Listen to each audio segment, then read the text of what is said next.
you everyone for joining us today for PAVE's fourth weekly virtual panel. Today's topic is engaging stakeholders, building trust, and I'm really excited for this conversation we're going to have today. So my name is Tabitha Coulter, and I'm PAVE's Director of Operations, as well as your moderator for today's panel. And with me today, I have some really great people. So first off, we have Adam Vanek. Adam is the National CEO of PAVE member Mothers Against Drunk Driving. MAD is the nation's largest nonprofit working to eliminate drunk and drug driving, support the victims of these violent crimes, and prevent underage drinking. Adam, it's great to have you here with us. Thank you for having me. Yeah. Next, we have Rachelle Celebrezze. Rachelle is the Senior Manager of Government Relations at PAVE member Cruise, an all-electric autonomous vehicle company headquartered in San Francisco. Rachelle, welcome. Thank you. Nice to see everyone. Yeah. Third, we have Mark Riccobono, President of PAVE member National Federation of the Blind, the oldest and largest nationwide organization of blind Americans. NFB is headquartered in Baltimore, but has affiliates, chapters, and divisions in all 50 states. Mark, it's a pleasure to have you join us today. Thank you. It's a pleasure to be here. Great. And we might have a fourth panelist joining us here in a moment, but until then, let's go ahead. And I want to start off with more of a personal narrative structure. So I want to start off with Adam and Mark, if you wouldn't mind talking me through what experience got you involved with AVs. We're really curious how people who are in these less traditional areas that are involved with AVs and become stakeholders, we really want to, kind of touch on what that experience was like of learning about this technology and what it could do for you. So, Great. Mark, let's start with you. I know you have a lot of personal experience actually with AVs and some really neat stories to tell there. Okay. Well, thank you again for the opportunity to be here. And the National Federation of the Blind is proud to be part of PAVE and working with these great organizations to advance this important area. So as a blind person, growing up blind, I've been legally blind since age 5. So driving was never a thing for me, never an opportunity that I imagined. In getting to work with the National Federation of the Blind, about 2 decades ago, we started thinking about the possibility of blind people driving cars. Now, we're not talking about autonomous vehicles, but building a car that a blind person could drive independently using innovative non-visual technologies. And to shortcut the story, I found myself in 2010 having the responsibility of leading a technology project for the Federation called the Blind Driver Challenge to develop a blind drivable vehicle. And we did a public demonstration of that technology at the Daytona International Speedway in January 2011. You can go to YouTube and look for Blind Driver Challenge, and you'll see someone in that video looks just like me, actually exact same shirt, doing the public demonstration, because I also got the nod to be the blind person that drove in the first public demonstration. So in that case, we were using the core of what is autonomous vehicle technology, the sensor technology, the outside of the car, the processing in the trunk, but rather than the computer making the decision, we were communicating driving information to a blind person using non-visual technologies. So we really kind of use 2/3 of what happens in autonomous vehicle technology. Now, our goal in that project was to advance non-visual interfaces and to improve the way that technology is built for blind people. But in the process, what we recognized was, this now being a decade ago, that we were pushing the front edge of autonomous vehicles to say that blind people should be included in this technology from the beginning, not after the fact, not as an afterthought. And so I really got thrown into the center of it very experientially, and since then have really been a champion for this idea that we can't wait until this technology is completely figured out and well road tested and everybody else has it, and then include the blind. We need the blind at the forefront of this so that we can build in innovative interfaces and take advantage of the perspective that blind people have. And I'd just add to that that through that process, what I learned is that, we're only really limited by our imagination about what's possible. No one believed that a blind person could get in a car and drive it on the Daytona International Speedway until blind people did, and then we went out and built it. So by starting with the prospect that it's possible, and being very thoughtful about the development. We know we can get there, and that's why it's a pleasure to work with the other PAVE partners on this initiative. That's And great. Tabitha, if I may follow up on Mark's statement.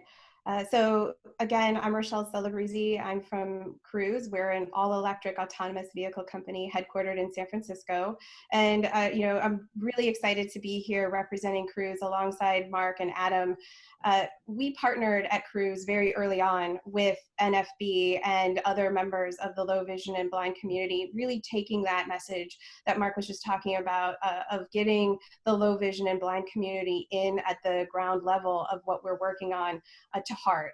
And so one of the big things that we did was we hosted a focus group with several members of the low vision and blind community, both representatives of the National Federation of the Blind, the American Council of the Blind, and Lighthouse San Francisco. We brought them into our offices, and one of the things that we really did was we went on ride-alongs with human rideshare drivers and taxi drivers and had those focus group members narrate to us their experience.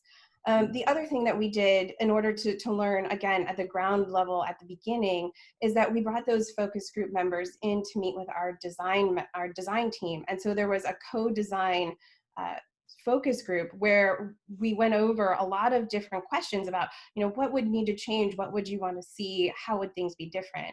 And that was hugely helpful for us and hopefully for the participants in that focus group, because what we learned from that engagement is that the things that for a sighted person, for you and me, if we're getting in an Uber or a Lyft and, they don't end up coming to the same side of the street that we're on and we have to cross a very busy 4 lanes of traffic, it's an irritation, but it isn't going to mean the difference between whether or not we get a ride. For someone who is low vision or blind, that could be the difference between getting a ride and being stuck on the curb. So we learned a ton during these focus groups and having those conversations early, and it's a partnership that we really value. Yeah, Rachelle, that's a good point. Actually, going off of that, Mark, I'm curious, the engineering students who you worked with for that blind driver challenge, sort of getting off of Rachelle's point, what did they do to kind of involve NFB members and blind members of the community? How did they go about that for that experience? Well, I mean, we were deeply involved in the project because we funded it partly, but we were very insistent that blind people had to be at the center of all of the discussions.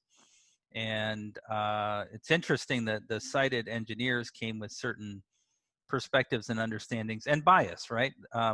They said to us, just as an example, they said, well, we need people to be our test drivers to test this technology who have driven before, blind people who have driven before, because they'll understand the driving experience better.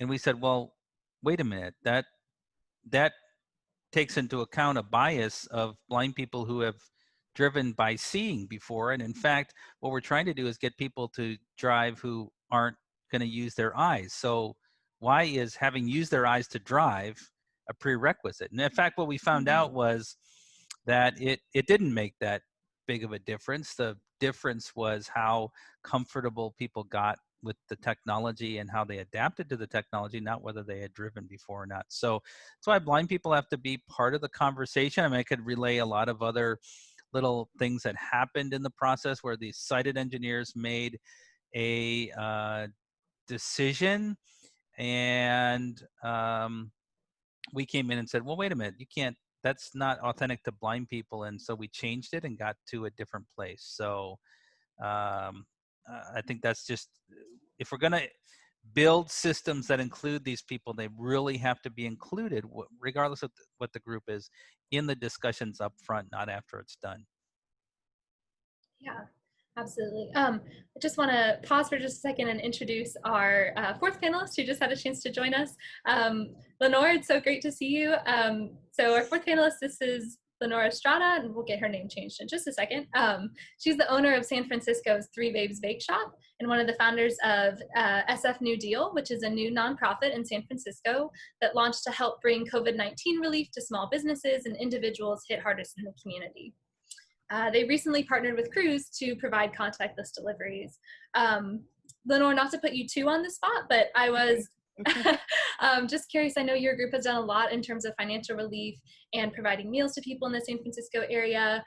My guess is when you created your organization, AVs weren't the first thing that came to mind to work in that space. So I'm curious what that experience was like for you, and working in a different field to suddenly become invested and involved as a stakeholder in AVs with Cruise.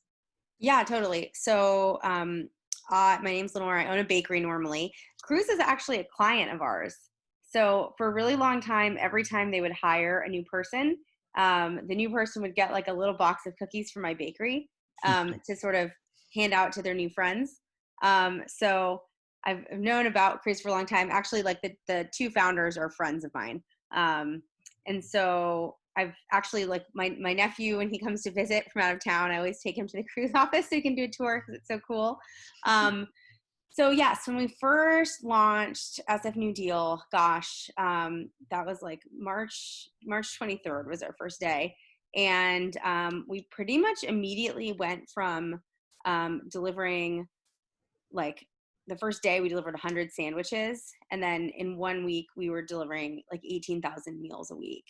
And now we're doing about 50,000 meals a week. So I apologize for hopping on late. It's actually chaotic. Like it's very chaotic. It feels like the beginning. So like the second week of operation, when we got to the 18,000 meals, it was nuts. Like we had a distribution center and it totally wasn't working. We're really struggling to find volunteers.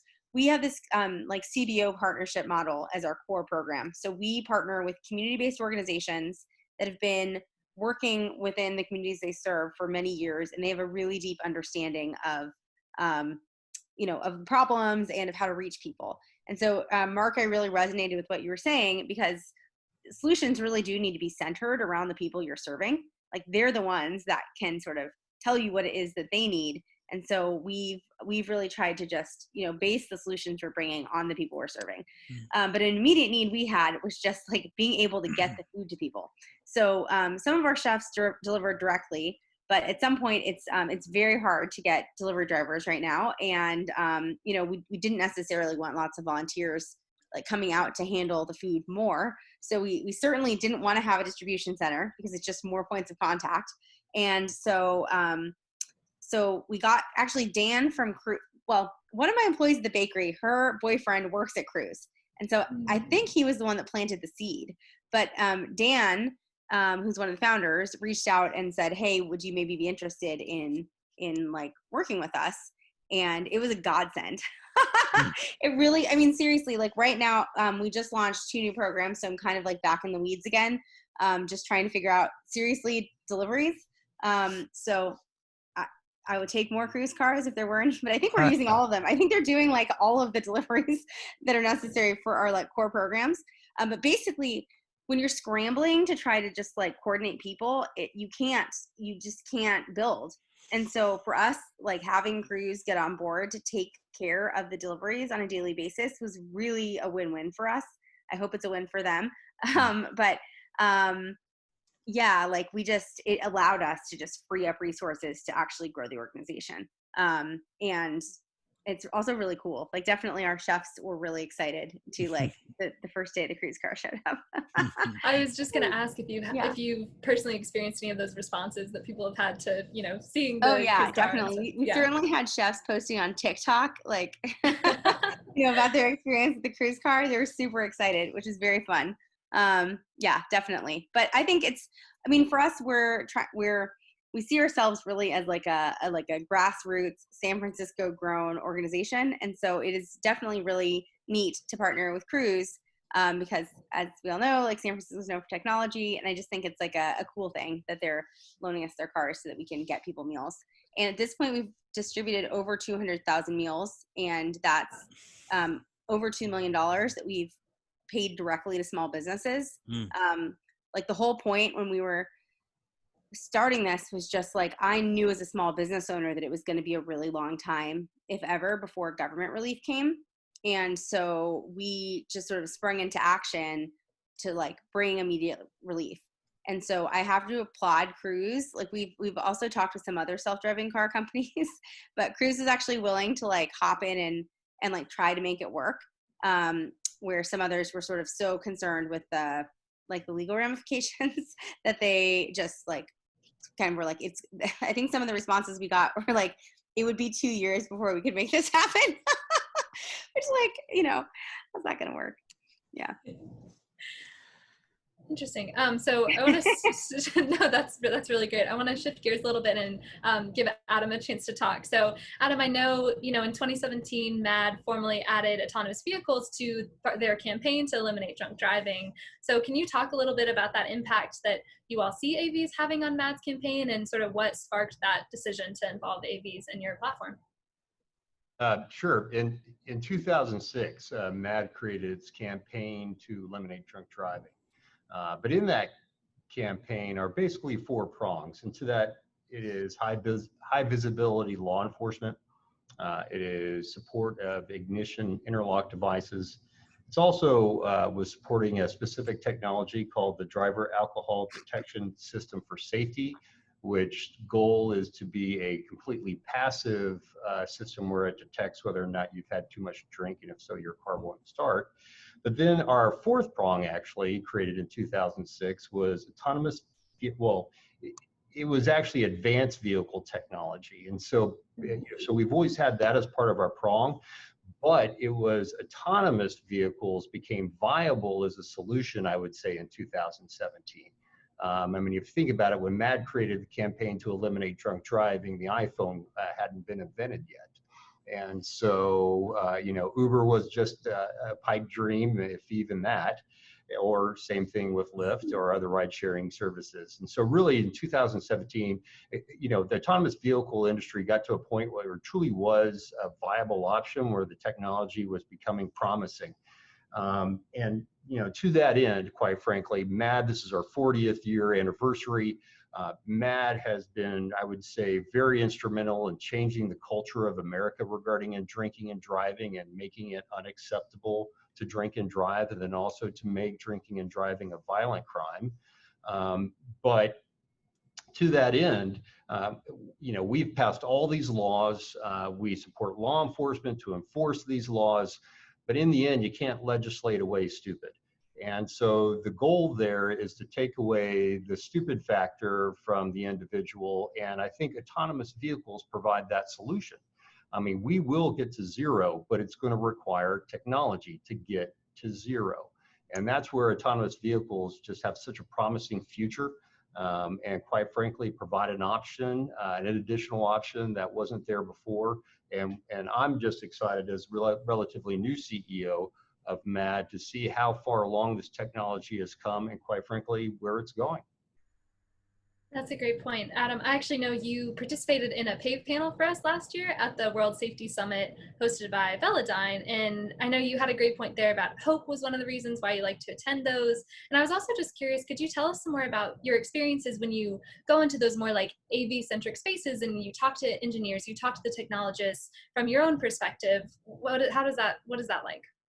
Yeah, so that's a great point. So last year, our national president, Helen Woody, had the opportunity to visit an autonomous vehicle company and actually take a ride in one of those automobiles for the first time. And you know, one of the things that I said last year, and I've really seen when I watched Helen ride in this vehicle, is it truly does give our victims and our constituents hope that there will be an end to drunk driving within their lifetime.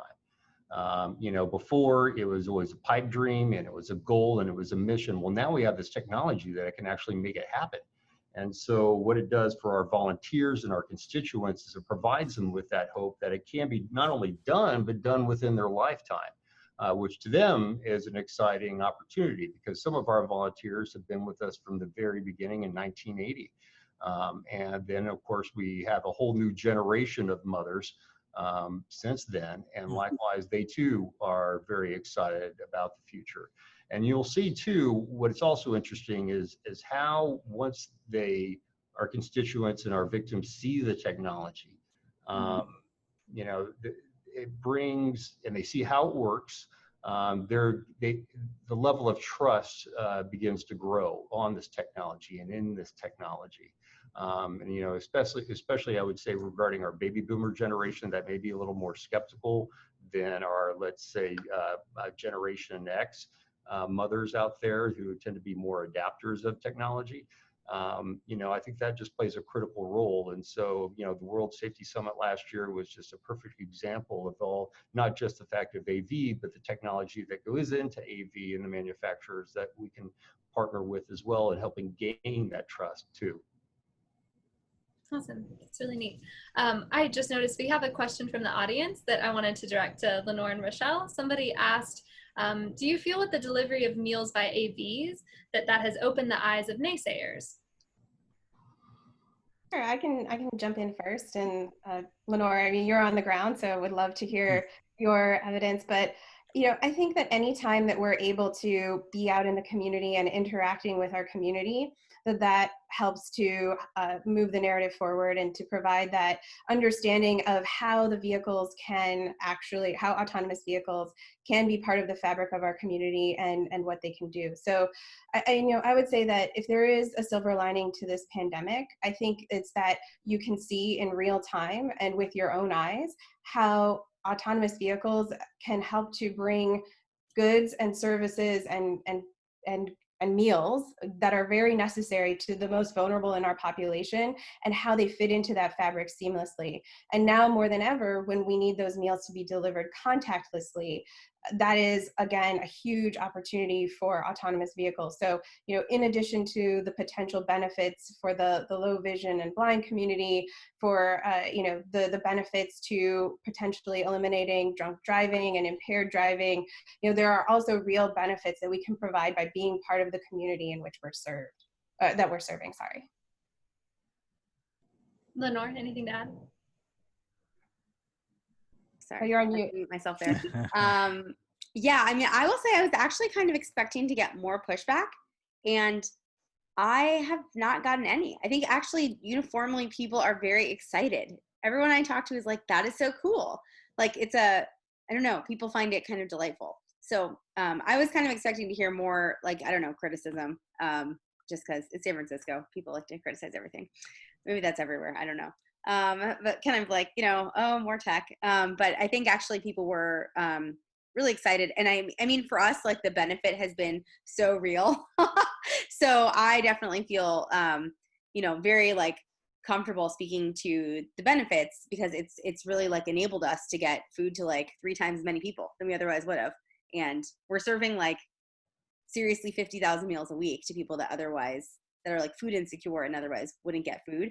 And most of what we're serving is like in places where it's just people are having a lot of challenges. It's the neighborhoods where COVID is spreading because people can't stay sheltered because of their income level and other factors. So it's like, for us, it's really important to keep those people safe because they're also likely to have a really poor outcome if they end up in the hospital system. So yeah, anyway, it's been great for us. And I've actually had like only a positive response from everybody I've talked to about it. It's like something people kind of jump on because they like it. And I would say, I mean, maybe one of the benefits or why we're seeing this response is that, I think the great thing about Cruise's partnership with SF New Deal, and we're also partnered with SF Marin Food Bank to provide meal deliveries through them as well, is that these relationships came about organically. We're part of the community. You heard Lenore talk about how we're all entwined, and that's really where we want to get to as a company. And that's indicative of who we are as a company and how we feel that we can partner with community organizations to create those partnerships. And just, I think it shows how much Cruise employees want to help their hometown and want to find ways to be part of this. So, prior to COVID-19 pandemic, Cruise was testing its AVs 24/7 in San Francisco. And in early March, at the beginning of the crisis, when San Francisco's guidance came out to shelter in place, we grounded our entire fleet, no questions asked. But then the company and employees, we were thinking about how do we help? What can we do? And there were a number of things that we engaged in early on.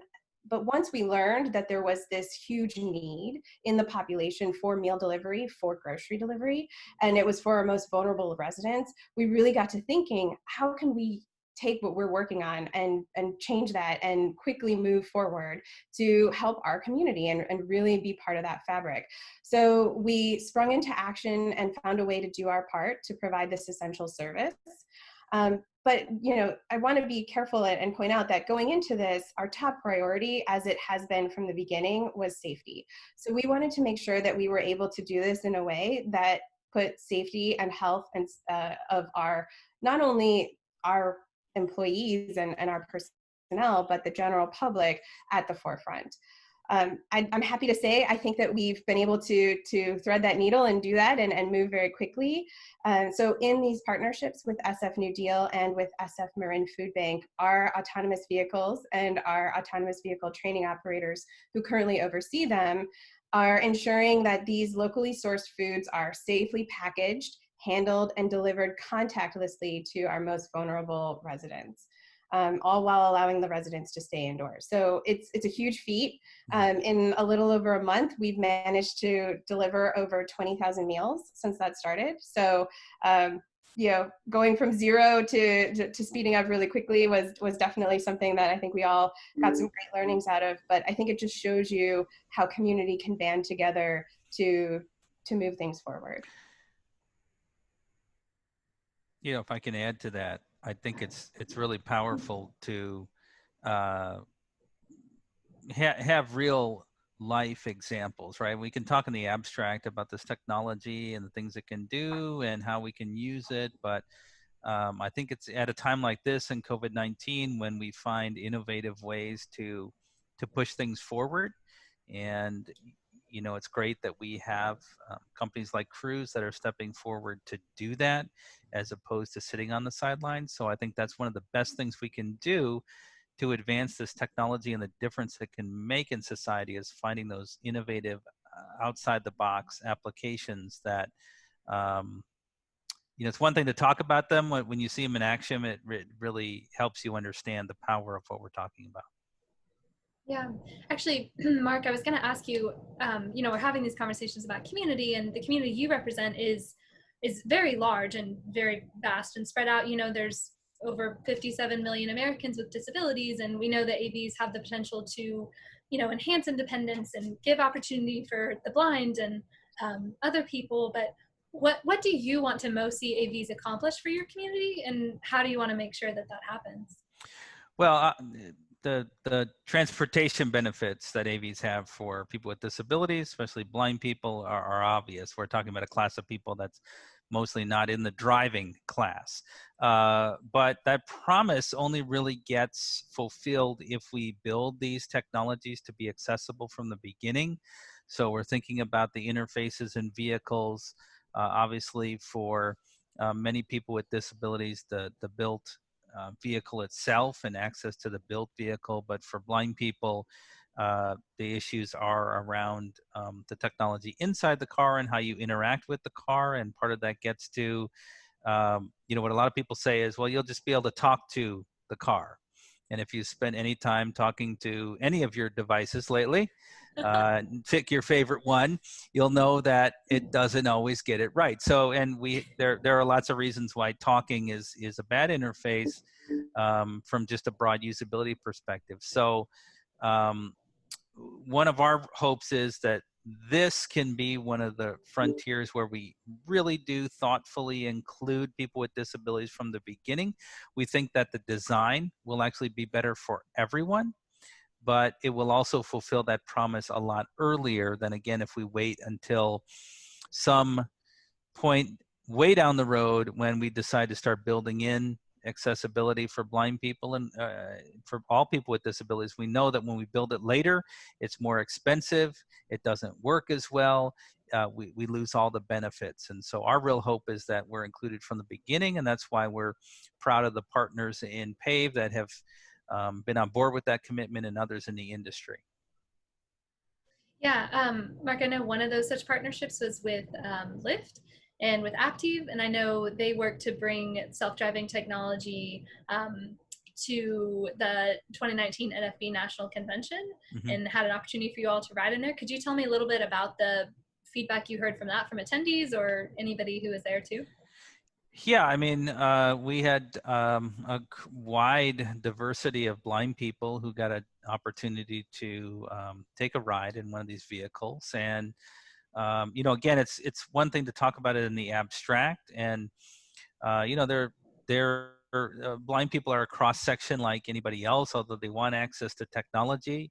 You have some that are very skeptical, that have the same misconceptions about autonomous vehicles. How could it be better? And when you get someone in a vehicle and they get the experience, they can ask the questions, they can, you know, experience the interaction in live traffic. I think it helps them really understand the power of it and the possibilities, and then the understanding of how it might transform the transportation landscape in so many ways, whether it's public transportation, just the day-to-day things that blind people need to do. So that hands-on experience, very powerful. And I think it helped um, transform some opinions, some people that were kind of skeptical about the possibilities, because, you know, I think for many of us, it still feels like so far off, right? And until you actually put your hands on the car, you sit in it, you experience it, that's when you start to think about it differently. Yeah, absolutely. Kind of jumping off of that, Adam, what's the most surprising or interesting thing you learned when you started getting exposed to AVs?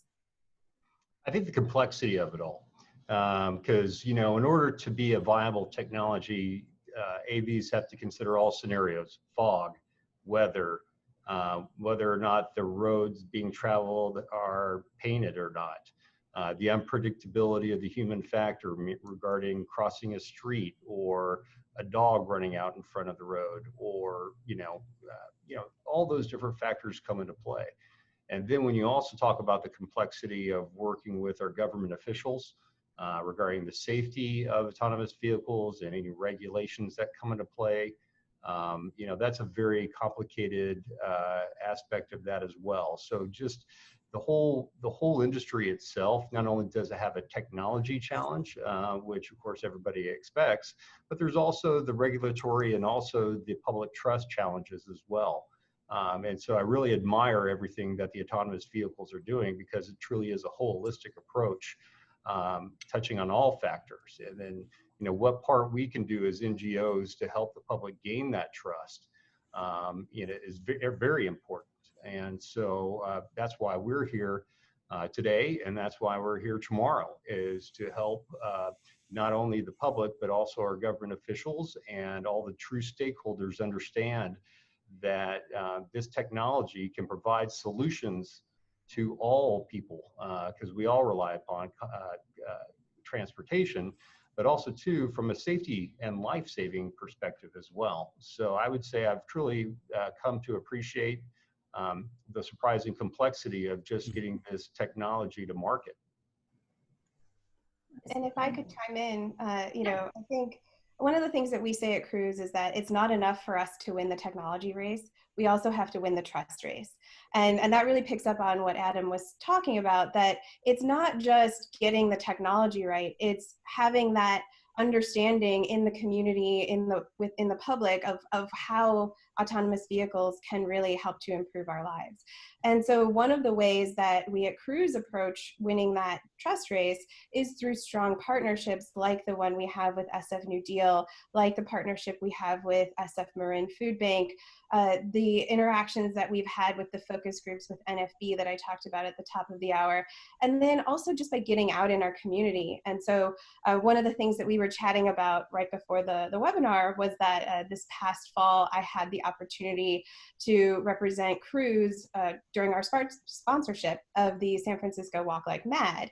And that's a really great opportunity to strengthen our relationship with MAD and the law enforcement professionals who come and participate. But it also gives us an opportunity to get out into the community and to form those bonds and help to win that trust race. So in this particular instance, we brought one of our vehicles and we had a static demonstration. And so we were able to be out there and talk to anyone who was participating in the event. But also because we were in Crissy Field, we had a number of folks who were just strolling by. And we were able to really get them to see the vehicle, ask what those strange little knobs on the top of the vehicle where they were LiDAR, explain why they're necessary, how the vehicle sees. And, it's through those kinds of opportunities to engage with our community in an authentic way and to partner and move those things forward that I think that we're able to help to move that needle and to get to that public acceptance and education. Yeah, Rachelle, that actually gets to a question I had, which, as we've seen talking to Adam and Mark and Lenore, like there's so many different groups of people who have the potential to be impacted by AV. So how does a group like Cruise think about community engagement? When you first reach in, how do you think about identifying those groups and those people you could work with? So I think it's a big question, and it's not an easy answer, but I think that, there are some natural partnerships that make sense. So for large organizations like National Federation of the Blind, like MAD, we tend to partner with them both on the national level and then on the local level. So as I mentioned, we're headquartered in San Francisco. That's where in a pre-COVID-19 world, we were testing 24/7. And so it was those partnerships with those local chapters that we were also interacting with. In other cases, it's things that happen really organically because we are really working to be part of the community and be out there. So, like Lenore said, it started because we as a company are working with them to get the cookies, which by the way are very highly prized. So very much looking forward to the day when we can have those again. But it's also getting out in the community and attending these neighborhood events. So we also do things like sponsor the Chinese New Year parade, sponsor the SF Pride parade. And so it's through participation in those events and the folks that you meet and learning in the neighborhoods, who do we need to talk to? How do we have those conversations? We're not going to be able to talk to everyone, and hopefully we're talking to enough people who then learn and are able to go out and spread the word and build the excitement and build the acceptance. But it's really a mixture of targeted things that make sense, and then I would say for the most part it's the things that happen organically by being part of the community and being there. I'd like to add to that, actually. So whether it's, I think the public trust is also going to be gained by market basis. So for example, Waymo in Chandler, Arizona is exposing the community to their vehicle. Cruise in San Francisco, Uber in Dallas, Texas. And as the community sees these vehicles around in the community and on their streets, there's going to be a curiosity factor. And that curiosity factor is going to lead to educational opportunities. Mm-hmm. And so as they see this more and more becoming a fixture on the streets, I think that's going to lead to educational opportunities where hopefully, the public can become aware of the viability and safety of this technology. Yeah, absolutely. And, nobody loves educational opportunities more than PAVE. But that actually reminds me of, we got a question when somebody registered where they were asking, given current social distancing norms, they were wondering how we address those apprehensions, those concerns that people have about AVs, like our own PAVE polling. And it's just kind of common knowledge that a lot of people, when they maybe experience a ride in the AV for the first time or are exposed to that technology, they become a supporter or a believer. But given the current situation, it might be hard to make that first step. So I guess it's a question for all of you, but Cruise and everybody, how are we thinking through that now in this time where, those hands-on demos aren't as much of an option? Well, I'll kick it to Lenore first because I'd love to hear a little bit more about the experience firsthand from the chefs when our vehicles arrived to pick up the meals for the first time and in those interactions, because I think that it's that's really the most tangible way that we're actually out in the community right now providing this essential service. And so I think that through word of mouth and through that acceptance, it's a whole new community that we hadn't had a chance to really interact with very much. But I'd love to hear from Lenore, not to put you on the spot. That's okay. Yeah. I think I guess in San Francisco, I think people are sort of early adopters of technology anyway. And most people here don't really want to have a car. Parking is a nightmare. And so I think people are sort of eagerly awaiting when self-driving cars can be available, at least people my age. I think perhaps like older folks are sometimes kind of more resistant to change, and they kind of don't like the streets being so crowded. And so they're also kind of anti-Lyft and Uber. But I know that for me, public transportation has never been great in San Francisco, unfortunately. And having the availability of even like Lyft and Uber has like totally transformed the way that you can live here in San Francisco. Like previously, you would call a taxi and you wouldn't know if it would come, and you're trying to go to the airport, and it's like super stressful. It's not like New York where taxis are more widely available.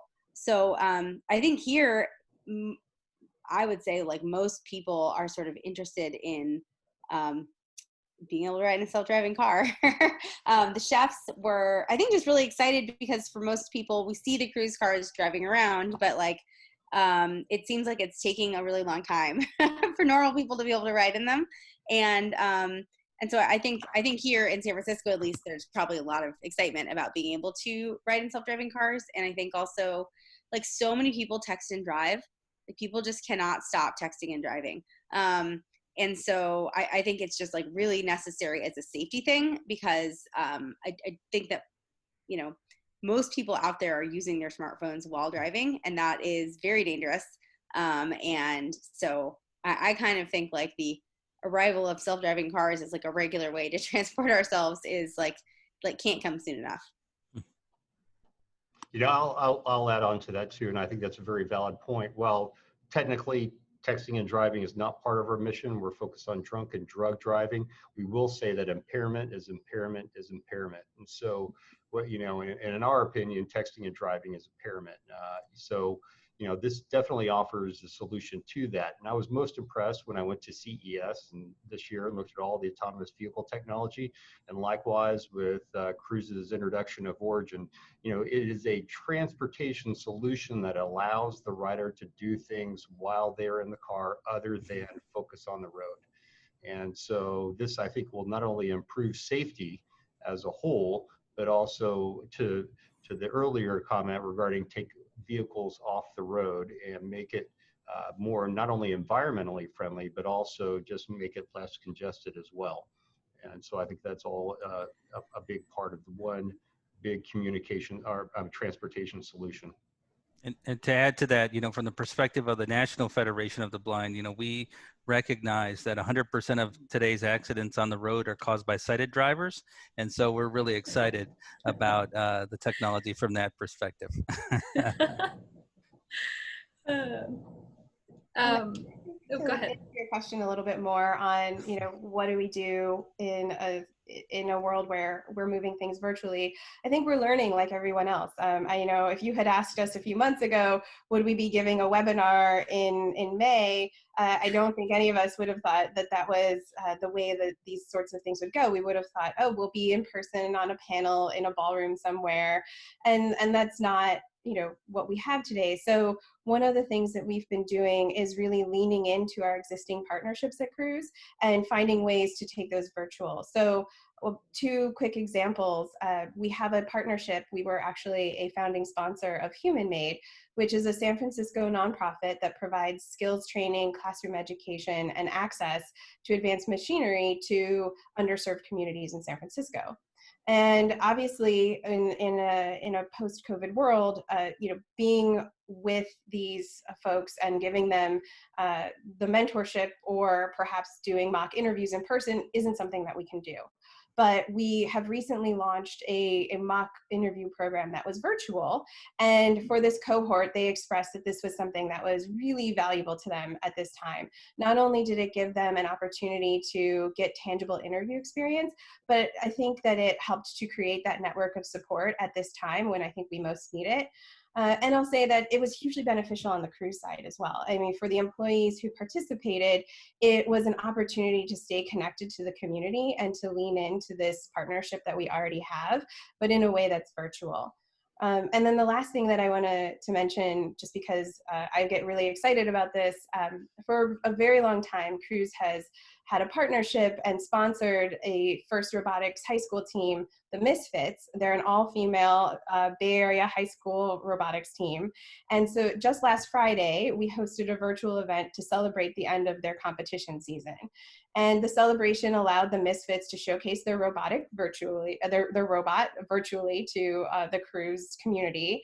And it also gave the Cruise mentors of this team the opportunity to discuss just how meaningful that relationship is to them and allow us to stay connected as a community virtually. So we're learning, we're leaning into the virtual environment, and I think that we'll see how we can move this education and these partnerships forward. But that's a few things that we're doing right now. Yeah, absolutely. So I guess as we're sort of starting to get closer to time, I was just wondering, you all have sort of given some examples and some times of how you all became AV stakeholders and how you became and your organizations became involved with AV. So I'm wondering what advice you all might have to organizations or groups of people or communities who are starting to see themselves as AV stakeholders and how they can engage with technology and industry leaders. I mean, what I would say as a first step is starting to write about and articulate what that stakeholder contingency looks like. That's what we started doing, and then looking for those opportunities to pop our head up and say, hey, we're interested in this. We want to be part of this conversation. But I think it first comes to articulating what the value proposition is, for the particular community with the technology, or what the concerns are, frankly, and then inviting opportunities to be part of that conversation. I know that we have found in the National Federation of the Blind a great openness on behalf of really everybody in the AV industry to be part of the conversation, even if they didn't understand exactly what we were trying to get at in terms of our concerns. I think a big partnership here is finding out how it relates to your charitable mission and or your life-saving mission. I find a lot of comparisons, quite frankly, in the state of the autonomous vehicle industry right now compared to where we were with rideshare 10 plus years ago. If you recall, rideshare was banned in Austin, Texas, home of South by Southwest Technology Expo. And yet they banned Uber and Lyft. And so MAD swooped in and helped educate the local lawmakers and the state lawmakers on why this technology was so critical for our charitable mission. And so for those nonprofits that do have resources to educate our officials, I think it's a perfect opportunity. But likewise, NGOs and nonprofits provide that moral compass for these technologies and that moral cause for these technologies, and showing how, there may be this initial public distrust, but definitely the potential for these technologies to do good is greater than just doing nothing. And so I think really from an advocacy standpoint, how does that relate to your charitable mission and or your life-saving mission? And I think that's a great educational opportunity for those who make the laws. And I think, just to pick up on what both Mark and Adam said, a lot of it is to ask the questions. So, I, at this point, am pretty deep in the weeds of how an autonomous vehicle works and what the benefits are. But if I don't understand or know what the community concerns are, we can't speak to it. And so then those concerns never get cleared up or addressed or answered. And so it's having those conversations, and sometimes they're difficult conversations. And, we may not be able to agree on an answer, but we need to start the conversation and be able to address those. Because if we don't, then we're going to continue this scenario where maybe people don't really understand what an autonomous vehicle is and how it can benefit them and their communities. So Rachelle, from the perspective of a group like Cruise, what is the best way for people to reach out and engage with you? So I mean, obviously we've all found a way to connect with each other. Like I mentioned, a lot of times people will reach out after a webinar like this or a panel or something that we've done and say, hey, I saw you at this, I represent these folks, and, I have this question. And we may not be able to answer every email that we receive or every piece of outreach, but we do try to reach out when we can. And, you know, again, if it makes sense for us and what we're doing, we will reach out. You know, there's other things that if people will send us emails and questions, a lot of times we will find a way, if it's something that, you know, hey, we've heard this question a few times. So this is something that when I go out on a panel, I make sure that I weave in an answer because I know that it's something that's on top of mind. So I don't have an easy answer for you of, you know, if you email this address or if you email me, you know, we're definitely going to be able to partner. But I think that it's engaging in events like this, coming to when we're able to, again, events in person, going to the different virtual events that we're all going to be having. I think that those are how we're going to be able to form those relationships.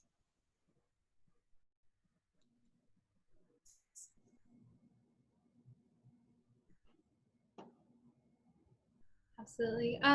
So I know for PAVE, you know, one of the things that we really try to emphasize and that is so important to us as PAVE is our diversity of membership, having these nonprofit organizations like MAD and NFB and, you know, being involved with what we're doing. So I just kind of want to open it up before we go and see if anybody has anything else that they really want to get out there and talk about AVs and like their platform and kind of what you're doing in this space.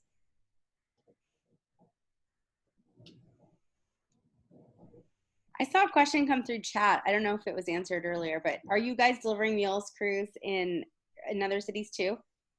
So right now we're only partnered in San Francisco in our hometown. And so we're partnered with San Francisco New Deal and with SF Marin Food Bank, but it's right now it's only in San Francisco. Yeah, I think the question said that they're in Scottsdale, Arizona. So they were curious if are you just doing testing out there? Yeah, we have a small office in the Scottsdale area, and so we do some pilot programs there. But the focus of our delivery partnership really is in San Francisco.